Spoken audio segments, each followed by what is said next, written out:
大家好，今天分享一个面条的新吃法：高筋面粉400克，加入1勺盐，提高筋性；温水220毫升，和成偏软一点的面团。和好之后，先盖上盖子醒面10分钟，之后取出来，再揉成光滑的面团，分成8个大小差不多的小剂子。再把每个小剂子都搓成圆柱体。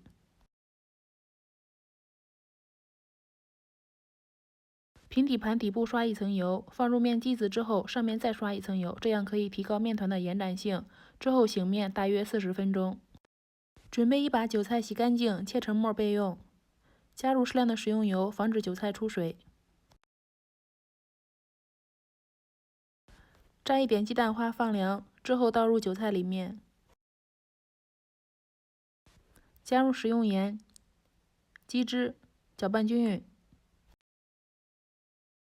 现在面团已经醒好了，它的延展性特别好，可以直接用来做拉面、烩面，也可以用来做春饼或者馅饼的饼皮。我今天分享的是用面条做馅饼，它的特点是口感筋道、皮儿薄、馅儿大，而且做法也相当简单。放入馅料之后，中间捏合起来，捏严实一些，防止露馅儿。现在开始用力轻轻的扯面，扯开的地方再次捏合起来，从一头卷起，边卷边往上拉伸面团，这样可以使面皮做得更薄。之后收口朝下，再用手轻轻摁扁。锅内倒入食用油，开中火，